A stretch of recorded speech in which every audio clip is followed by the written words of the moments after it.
Hello everybody and welcome back for another episode of Indie Impressions. My name is Nick and today we're going to be checking out a prototype of a game called Spirictle Destastiny by developer LT Pats or Lieutenant Pats. I'm not sure which one the developer prefers to go by, but this is another game from the Game Jolt sponsored Katamari Jam. We'll be driving around a little ball of energy trying to pick up more and more particles to then be able to pick more and more particles. That's actually just kind of how it goes. I should warn you ahead of time, this is possibly one of the most nausea-inducing, seizure-rific, crazy flashing lights times that you're going to experience maybe I shouldn't say on this channel, but it certainly made me feel the most motion sick, if that counts for anything, and I've played a lot of games that do that, and I'm generally immune to it, but for some reason, the way that the flashing and the strobing and the turning all happens, it really gets to me in this one, but it also can create some very cool visual imagery when you zoom into the ball after you're done. In fact, I could show you right now if you really want to. You can control the zoom with the mouse wheel, and if you really feel like it, oh, look at that, that's pretty. That's as close as we can get, though, for now. And don't worry, we're going to muddle this all up with lots of other crazy colors and flashing lights. So, I just want to warn you guys, if you have any issues with epilepsy, probably avoid this one. It's definitely high on the scale, you just can't quite tell yet. So we're going to be controlling our ball using WASD and using mouse look to, zoom the camera around. And then, like I said already, using the mouse wheel to zoom in and out. And there's actually, unfortunately, no sound or music to this, so it's a little bit on the bare minimum side. But again, it's just a prototype. We're still very early on in what's hopefully to be something more robust than this at some point. And we'll just go by picking up all these crazy particle effects, adding a little bit at a time. Now, one of the things that's kind of central to the theme of making a Katamari-style game is, in general, the more of these objects you get, the larger your ball is, which then allows you to pick up larger items. And that makes sense in theory here, and that's kind of what I believe we're going after, but for some reason, you can actually just pick up anything of any size at any point. So if I really want to, I guess I can kind of sequence break and go out of the, out of my way to go and find the largest, most strobing, ridiculous-looking flashing effect and then add it to the ball, and then all of a sudden, well, I can't see anything. And also the size of my ball stays this small, so if I'm trying to target something that's kind of tiny, I have to find, like, the pinpoint dead center underneath the ball, which can be obviously rather difficult.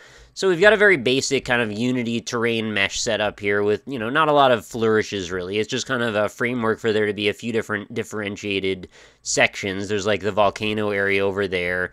There's, like, the weird purple fountain area over there. There's the green poison area over here with, like, nasty poison geysers and, I don't know, orange flashing effects. I don't actually know what happens in a poison area. I've never quite been to one in my life, and I'm glad for that, actually.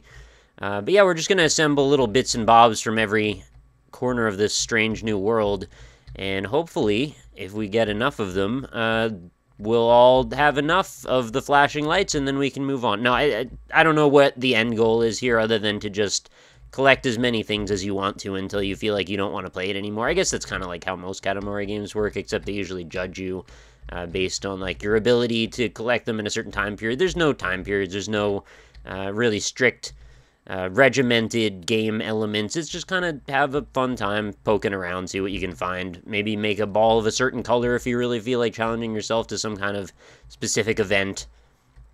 Like this area right here, this is like the frosty ice shards area. This is fun, right? Look at all the frosty ice shards we've added in. Then we'll get this geyser. We'll get this other geyser. Yeah. Then we'll get some pink and purples added into the mix. We're actually kind of big now, so it's a little tough to target some of these. Like I mentioned, the ball stays the same size, even though it looks like it's getting bigger, so I don't think me running into this with this edge would pick this up. Only if I cross over it at the very center would this actually get added to the ball. So hopefully that becomes clear. And, well, now you can see things are starting to spiral a little bit out of control. Ah, yeah, that's what I'm talking about. Yeah, they just kind of jump onto the ball at whatever point they happen to be around the rotation when you're spinning, which can result in some pretty wild insanity. So the other thing is, there's some flashing stuff hanging up in the sky. After a point, I guess you just go kind of nuts with this, and you just want to launch yourself off all the walls. And I believe the hope is that you want to try and launch yourself into the middle of the sky and then fall through all of those things, or like spin your way through all of them. I don't actually know how one is really meant to do that, but I guess if you get lucky and you spend long enough trying to do it, I guess you'll hopefully get some sort of luck there. I didn't really have very much myself, but I think I was able to get like one of those. That totally looks like a cucumber cut in half, that little platform pedestal over there on the left.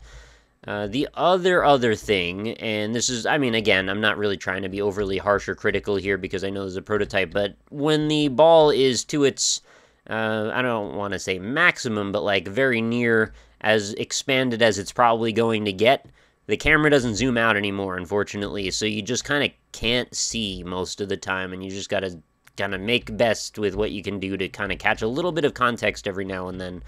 And I believe we've added a gyrating series of red pills to our particle party.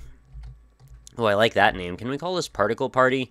Spirictle Destastiny is cool too, but it's a little hard to say. Particle party kind of rolls off the tongue, doesn't it? So we've got some really large piles of confetti of various kinds, and this is where we start to get into the nauseating moment. It gets worse, believe it or not, but we're actually going to be just basically filling up the entire viewing window with insanity like this. Can I pick up this plume of, yeah, purple and pink geyser fumes? I don't know. I don't know what's going on at all here, but I do enjoy a good flashing strobing light game, and this does that in spades. What are we looking at over here? There's some sort of like reverse tornadoes. They're like tornadoes if they went up to the sky. So like as if we're walking on the cloud front, and the tornadoes are erupting toward the ground, which would be above us, I guess. That's kind of what I'm after. It's getting kind of hard to move considering the size of things, and also I don't know where the center of the ball is anymore very well. It does almost seem like I'm picking up stuff off the corners. Maybe I'm slightly mistaken. Maybe the ball radius does increase after a point, but it seemed to me like I had to run right over the center every time that I tried, and now it's just maybe being a little more generous. I don't know. So what's still left? There's a big old party over there we can get involved in. Oh, look at all those flashing crazy origami things. They're like exploding lotus flowers from another dimension. Also another good title for this game, Exploding Lotus Flowers from Another Dimension. Can we not be stuck on this cliff anymore? I mean, look at, we rolled down, and this is now the size we are. We're, like, taking up most of the size of this entire area, which is, you know, the point of a Katamari game. It definitely does what it says on the box.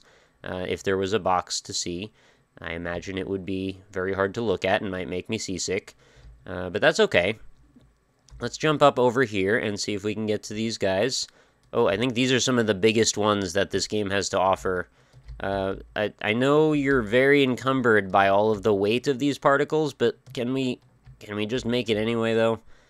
You can make it here, you can make it anywhere. Just go up, please. Ah, this cliff is so steep. I don't know how I'm going to get up there. I think I need to, like, leverage my way over, or maybe I could just get some momentum by rolling back over in this direction. You know, the camera is still accommodating me to a certain degree right now, but very soon I don't think it'll be able to keep up. This is as zoomed out as we can be. And it's actually, you can still pretty much see what's happening right now. Okay, we're just going to ride that momentum straight up into the sky, I guess. Yep, we're way up there. And just falling back down. I don't know what's up with the sky having, like, arrows all over it in every direction. Actually, the ground, I believe, also is made up of tiny arrow meshes, too. I forgot to look at that when I was starting up. Well, I zoomed in. Maybe you could see it back then.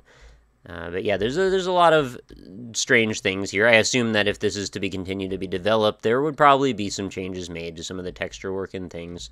I don't really have much of a problem with it being just completely bare minimum, just kind of flat shaded. I don't really think that even really affects the whole situation very much, other than it makes it just kind of look a little bit unpolished.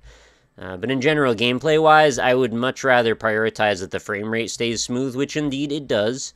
You know, I played the other Katamari game so far that I've run into, and that one had about all of the problems with frame rate. This one, though, pretty much locked in at 60, so I really couldn't ask for much more in that respect. So I guess then you work with your good fortune, and you work with what works, and try and make things look a little bit more fancy, until all of a sudden you butt into the frame rate cap, and then all of a sudden you need to balance it again in the other direction. This is kind of how we work. It's just an endless back-and-forth battle of sort. So this is, I think, mostly all the big particle effects have been grabbed up, and I really can't move very well, and I have absolutely no idea where the center of the ball is.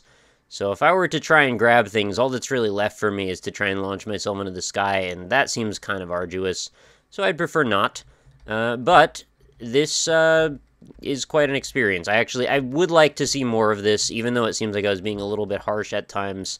I definitely enjoyed the concept behind it. I mean, obviously, I'm a massive Katamari fan, so any way that we could take that direction and kind of move it somewhere else, I'm into it.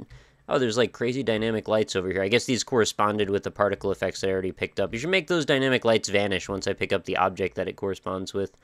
Maybe you could even save a little bit on frame rate then, if that's a problem for anybody. And I guess that also bears mentioning, maybe this won't run for everybody as well as it ran for me. And that's something you guys can feel free to chime in on in the comments if you'd like. Let me know what your specs are and how this ran for you. See, I got it actually. I thought I wasn't going to pick that one up.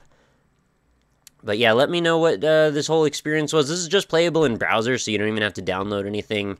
It's via the Unity web browser plugin, and hopefully you don't have any issues running that. The camera seems like it's way better zoomed this time. Last time I feel like I was stuck about like this, and I kept scrolling out and it wasn't getting any better, so I was assuming that it was broken or something, but maybe the camera scales and it like locked some weird way on the last run that I did. I'm not entirely sure. I guess that's another thing you guys can chime in on. Did the camera work properly for you? Because now this is totally acceptable. Like, I can see fine.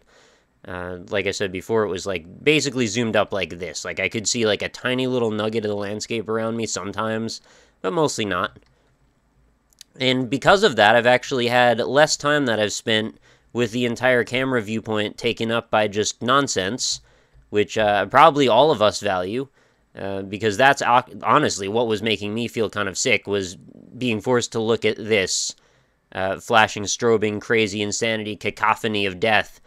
And now I don't really have to do that as much. But that is actually very pretty. I mean, provided we're not trying to see the context of the world around us, and I think that's where the motion sickness feeling comes in, because like all of this is happening, and also I'm trying to parse where I am, and then see how those two things relate to each other. It's like a very abstract concept I don't think the human mind was meant to understand. And we're forcing it to anyway. But yeah, that's a very pretty weird thing to look at, and that's kind of the point, isn't it?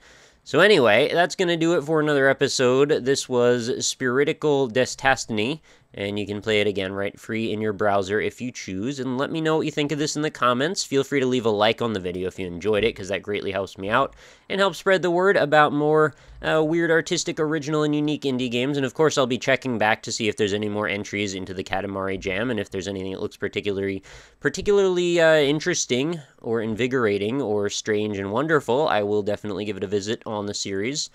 So anyway, thank you everybody for watching. I will see you all tomorrow for another episode. Have a fantastic night.